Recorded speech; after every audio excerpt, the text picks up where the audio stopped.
2019, I said goodnight and I love you to my daughter, Monique Bowe, for the last time.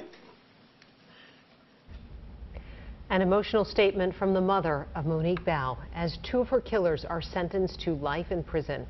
Good evening and thank you for joining us tonight. I'm Kelsey Carlson. And I'm Amy Hoggart. Monique, a Minneapolis realtor, was kidnapped and murdered after she was lured to a fake house showing in Maple Grove. Fox 9's Paul Bloom joins us live tonight. So, Paul, two of the men involved here will spend the rest of their lives in prison.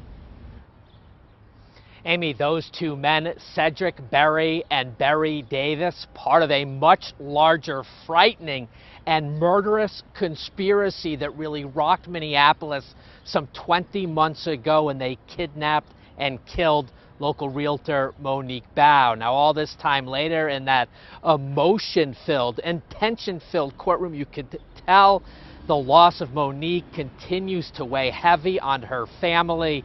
Today, telling me they would take a slight bit of satisfaction out of these life sentences, but explaining that nothing will bring the young woman back. Monique did not have to die. I didn't have to throw her out like she was garbage either. My baby was so precious to me. To all of us, she was so valuable. How dare they? Monique Bowe's mom telling Judge Peter Cahill in the court that her daughter came face to face with pure evil on New Year's Eve 2020.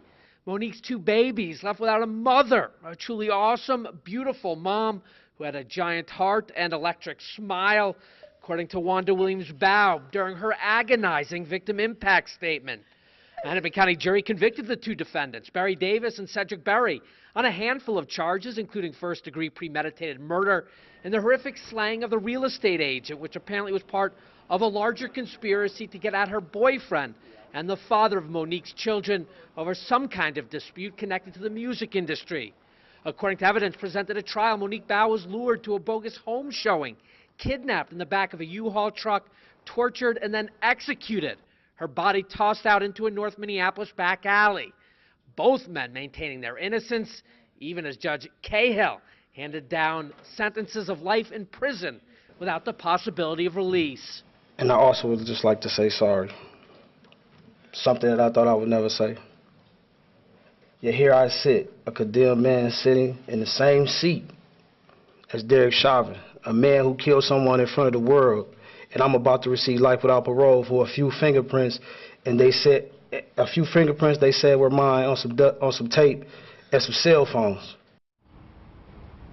And one other important point from the courtroom today, Judge Peter Cahill actually tacked on an additional 240 months, so 20 years on top of those life sentences. Those 20 years have to be served after the life sentences. The reason Judge Cahill executed that sentence today, he said, in case the laws ever change, he never wants these two men ever getting out of prison. We're live outside the Hennepin County Government Center tonight. Paul Bloom, Fox 9.